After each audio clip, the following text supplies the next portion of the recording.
राम म्हणजेच प्रभू रामचंद्र. संपूर्ण भारतामध्ये सध्या राम मंदिरावरनं एक राममय असं वातावरण झालेलं आहे. आणि या राममय वातावरणामध्ये बघायला गेलं तर पुरोगामी असतील, हिंदुत्ववादी असतील किंवा सर्वच विचारधारेच्या लोकांमध्ये सध्या जी एक देशभरामध्ये चर्चा चालू आहे ती केवळ राम आणि रामायणासंदर्भातच सुरू आहे. मित्रांनो, जसं राम हे नाव आहे तसं राम हा या देशातील सर्वसामान्यांच्या आयुष्यातील अविभाज्य असा भाग आहे. आणि त्या रामाशी जोडून जेवढी काही रामायणं आहेत ही सुद्धा विविध प्रकारची आहेत. म्हणजे असं सांगितलं जातं की जवळजवळ 350च्या आसपास रामायणं नुसते आपल्या भारतामध्ये आहेत आणि त्याच्याहीपेक्षा जास्त रामायणं ही देश परदेशात विदेशामध्ये सुद्धा आहेत. तर या रामाचा शोध घेत असताना आणि त्याच्या पाठीमागील रामायणांचा शोध घेत असताना सर्वसामान्य कष्टकऱ्यांच्या आयुष्यामधला सुद्धा जो काही राम आहे तो शोधण्याचा आज आपण या ठिकाणी प्रयत्न करणार आहोत. ज्यावेळेस आपण सोलापूरवरनं पंढरपूरच्या दिशेने येतो तर पंढरपूरच्या दिशेने येत असताना आपणाला पंढरपुरातील एका खास अशा जागेची मी ओळख करून देणार आहे. ते म्हणजे पंढरपुरामध्ये एकेकाळी रामबाग म्हणून प्रसिद्ध असणाऱ्या अशा ठिकाणी मी आपल्याला घेऊन जाणार आहे की ज्या ठिकाणी पुरुषोत्तमाचार्य महाराज नावाचे आयुर्वेदातले अत्यंत दिग्गज असे महाराज होते आणि ज्यांनी स्वातंत्र्य चळवळीमध्ये, स्वातंत्र्य आंदोलनामध्ये अनेक क्रांतिकारकांना सहकार्य केलं, अनेकांना मदत केली, अनेक रोगांवरती त्यांनी उपचार केले. त्या पुरुषोत्तमाचार्य महाराजांच्या त्या रामबागेमध्ये मी घेऊन जाणार आहे आणि त्या ठिकाणी आपल्याला जे प्रभू राम भेटणार आहे, जे राम भेटणार आहे ते आपल्याला भेटणार आहे क्रांतिसिंह नाना पाटलांच्या आयुष्यातील गोरगरीब दीनदलितांचा उद्धार करणारे राम. आणि म्हणून आजच्या या भागामध्ये मी आपणाला घेऊन जात आहे. तर आपण आलेलो आहोत रामबाग या ठिकाणी, पंढरपुरामधील एकेकाळचे अत्यंत प्रसिद्ध असणारं हे ठिकाण की ज्या ठिकाणी पुरुषोत्तमाचार्य महाराज म्हणून जे आयुर्वेदातील प्रचंड जागतिक कीर्तीचे महाराज म्हणलं तरी वावगवणार नाही अशा महाराजांच्या या रामबागेमध्ये आपण आलेलो आहोत. आणि हे जे पाठीमागं आपण बघतोय सध्या या रामबागेच्या जीर्णोद्धाराचं या ठिकाणी काम सुरू आहे. पूर्वी या ठिकाणी एखाद्या गडाचा दरवाजा असावा त्या पद्धतीचा मोठा असा दरवाजा या ठिकाणी होता आणि या ठिकाणीच या बाजूला जी भिंत दिसते आहे या ठिकाणी एक जुना चौथारा होता की ज्या चौथाऱ्यावरती जुन्या काळामध्ये क्रांतिसिंह नाना पाटलांसाठी राहण्याची झोपडी बांधलेली होती. या परिसरामध्ये पूर्वीच्या काळामध्ये शक्यतो सर्व झोपड्याच असायच्या. ज्या परिसरामध्ये ज्या झोपड्या आहेत त्या झोपड्यांमधून देशविदेशातील जे रुग्ण असायचे त्या रुग्णांच्या राहण्यांच्या खोल्या असायच्या. काही खोल्यांचे अवशेष आपणाला या ठिकाणी दिसत आहेत. तर आपणाला असं लक्षात येईल की ह्या ठिकाणी जे नंतरच्या काळामध्ये बांधकाम केलेलं आहे त्या बांधकामामध्ये सुद्धा जे स्वामींचं त्या ठिकाणी नाव टाकलेलं आहे, पुरुषोत्तमाचार्य महाराजांचं वरती नाव आहे. आणि या ठिकाणी नंतरच्या काळामध्ये आयुर्वेदिक कॉलेजसुद्धा चालत होतं. तर मुळामध्ये या प्रवेशद्वाराच्या आतमध्येच गेल्यानंतर पंढरपुरातलं असं जे प्रसिद्ध म्हणजे ज्या कारणानं या जागेला रामबाग हे नाव पडलं ते रामाचं अत्यंत प्राचीन असं एक मंदिर या ठिकाणी. आपण त्या ठिकाणी जाऊया आणि नाना पाटलांचा कष्टकऱ्यांचा राम जो आहे तो भाग आपण त्या ठिकाणी समजून घेऊया. तर आता रामबागेतलं जे राम मंदिर आहे त्या ठिकाणी आलेलो आहे. हे राम मंदिर ज्या रामानुजाचार्य स्वामींनी स्थापन केलं त्यांचा हा फोटो आहे. या ठिकाणी आपण बघू शकतो रामानुजाचार्य नावाचा जो संप्रदाय आहे भारतामध्ये म्हणजे श्री 1008 हा शक्यतो दक्षिणेमधला संप्रदाय आहे. आणि त्याच महाराजांनी हे राम मंदिर त्या काळामध्ये इथं बांधलं होतं. आणि इथंच यांच्या शिष्य संप्रदायातले असणारे पुरुषोत्तमाचार्य महाराज जे स्वातंत्र्यपूर्व काळामध्ये झालेले या ठिकाणी होते. त्यांचा आणि क्रांतिसिंह नाना पाटलांचा जो स्नेह होता तो अत्यंत प्रेमळ आणि एकमेकाशी जवळीक असणारा हा स्नेह होता. या ठिकाणी मी सांगू इच्छितो की हे जे राम मंदिर आहे या राम मंदिराच्या परिसरातच स्वातंत्र्य आंदोलनाच्या काळामध्ये अनेक क्रांतिकारकांचं हे आश्रयस्थान होतं. आणि याच राम मंदिरामध्ये जर बघितलं तर स्वातंत्र्य लढ्यामध्ये अनेक क्रांतिकारकांनी या काळामध्ये आश्रय घेतलेला आहे. याच परिसरामध्ये जर आपण बघितलं तर स्वतः जे पुरुषोत्तमाचार्य महाराज होते हे क्रांतिकारकांना मदत करण्यासाठी त्यांना या ठिकाणी आश्रय देत होते. त्यांच्या राहण्याची व्यवस्था या ठिकाणी असायची. आणि क्रांतिसिंह नाना पाटलांच्या शेवटचा काळ जो आहे या आयुष्यातला, नाना पाटलांना ज्यावेळी डायबिटीज झाला म्हणजे मधुमेह झाला त्याच्या उपचारासाठी वेळोवेळी क्रांतिसिंह नाना पाटील हे या पुरुषोत्तमाचार्य महाराजांच्या या रामबागेमध्ये यायचे आणि या रामबागेमध्ये येऊन क्रांतिसिंह नाना पाटील या ठिकाणी मुक्कामी असायचे आणि याच ठिकाणी क्रांतिसिंह नाना पाटलांच्या राहण्याची सुद्धा सोय जे महाराज होते पुरुषोत्तमाचार्य महाराज त्यांनी केलेली होती.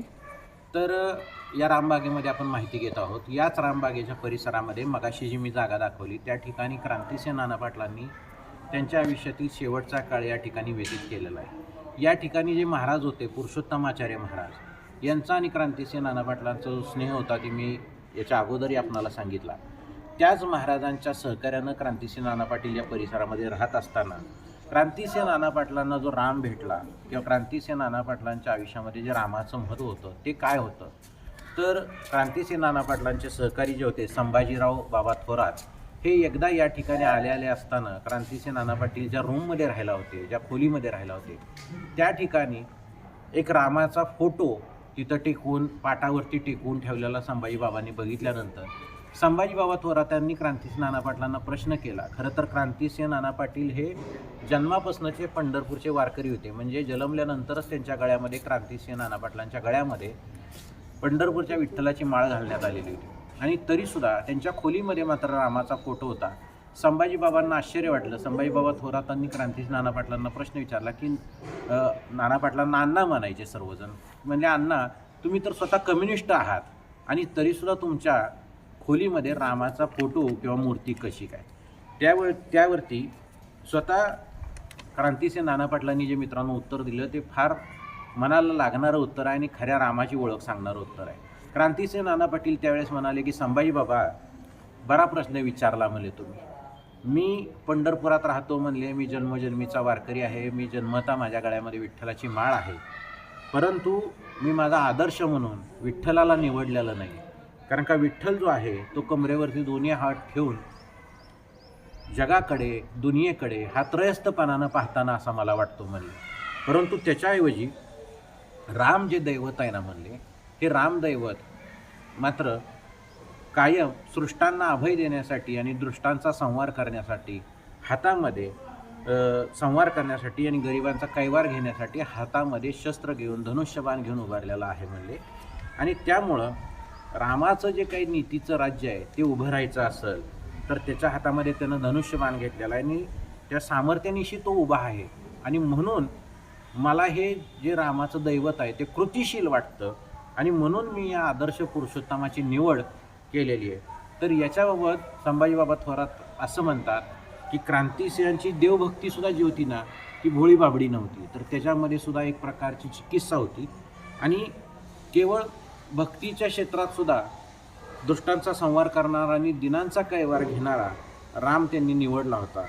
कारण का शेवटी नाना पाटील जे होते ते दिनांचे कैवारी होते आणि दिनांच्या कैवाऱ्यांचा जो देव होता, जे भक्तीचं ठिकाण होतं ते सुद्धा दिनांचा नाथ असणारा रामच होता. हे सगळ्यात आपण महत्त्वाचं या ठिकाणी समजून घेतलं पाहिजे. आणि याच नाना पाटलांच्या संबंधात आणखी एक आठवण याच रामबागेमधली आहे जी अत्यंत मनाला भावूक करते. ती आठवण अशी की क्रांतिसिंह नाना पाटलांच्या शेवटच्या काळामध्ये ज्यावेळेस संपूर्ण क्रांतीपर्व संपल्यानंतर नाना पाटील त्यांच्या आयुष्यातली संध्याकाळ या भागामध्ये घालवत असताना घरदार सगळं ब्रिटिशांच्या काळामध्ये निलामीत गेल्यानंतर नाना पाटलांना काहीच वारसा राहिलेला नसताना जे काही देशभरचे त्यांचे महाराष्ट्रातले क्रांतिकारक आणि सहकारी मित्र होते ते नाना पाटलांना पंढरपूरच्या या रामबागेमध्ये भेटायला यायचे आणि नाना पाटलांना त्या भेटीमध्ये ही लोक काही ना काहीतरी पैसे द्यायचे, नाना पाटलांना खर्चासाठी पैसे देऊन द्यायचे. वर्षभर साठलेल्या या पैशातून नाना पाटील जे जमलेले पैसे आहेत त्यातून गोंगडी, धोत्र, काही साड्या, काही चोळ्या अशा पद्धतीचं जे वापरात येणाऱ्या वस्तू आहेत, कपडे आहेत ते घेऊन ठेवायचे. आणि आषाढी वारीला जर ज्या वेळेस ही लोक वेगवेगळ्या भागातून नाना पाटलांना शेतकरी कष्टकरी लोक भेटायला यायची त्यावेळेस मात्र नाना पाटील त्या आणलेले घोंगडी, साड्या आणि जे काही धोतर जोडी आहेत ते त्या लोकांना द्यायचे. आणि नाना पाटील त्यावेळेस त्या लोकांना सांगायचे की मी ज्यावेळेस भूमिगत होतो त्या भूमिगत असताना तुम्ही सर्व लोकांनी अत्यंत मायेनं प्रेमानं माझा सांभाळ केला. आज मी या सगळ्यातून निवृत्त झालो आहे, मला तुम्हाला देण्यासाठी काहीच नाही आहे, पण तुम्ही आज या ठिकाणी रामबागेत आला आहे तर माझ्याकडून ही रामाची भेट म्हणून तुम्हाला ही घोंगडं घेऊन जावा. अशा पद्धतीची आठवणसुद्धा त्यांनी नामदेवराव कराडकर नावाचे जे या ठिकाणी नाना पाटलांचे सहकारी होते त्यांना सांगितलेले होते. आणि त्यातील एक घोंगडी त्यांनी नामदेव कराडकर यांना सुद्धा दिलेली होती. म्हणजे या ठिकाणीच बसून, या रामबागेच्या परिसरामध्ये बसूनच हा जो परोपकाराचा खरा रामाचा धर्म आहे तो क्रांतिसेन नाना पाटलांनी चालवलेला आपल्याला या ठिकाणी दिसून येतो. मला वाटतं की आज खऱ्या अर्थानं देशामध्ये रामाच्या नावाचं वातावरण असताना सर्वसामान्यांच्या कष्टकऱ्यांना कामामध्ये दीनदलितांना मदत करणारा जो क्रांतिसेन नाना पाटलांना राम कळला होता, तो राम आज कुठं तर हरवलेला आहे का असं या ठिकाणी देशातलं आज वातावरण बघितल्यानंतर वाटतं. आणि म्हणून एक चित्रपट होऊन गेला यशवंत नावाचा, त्या चित्रपटामध्ये एक डायलॉग होऊन गेला. त्या डायलॉगचा अर्थच असा होता, जो राम आज आपल्याला हरवलेला आहे तो शोधण्याची मला असं गरज वाटते. आणि तो डायलॉग मित्रांनो असा होता कि जिसने अन्याय के विरोध में बाली को मारा, पाप को पुण्य से उबारा, मुझे उस राम की तलाश है, लेकिन लगता है कि इस युग के राम को आजीवन वनवास है, आजीवन वनवास है.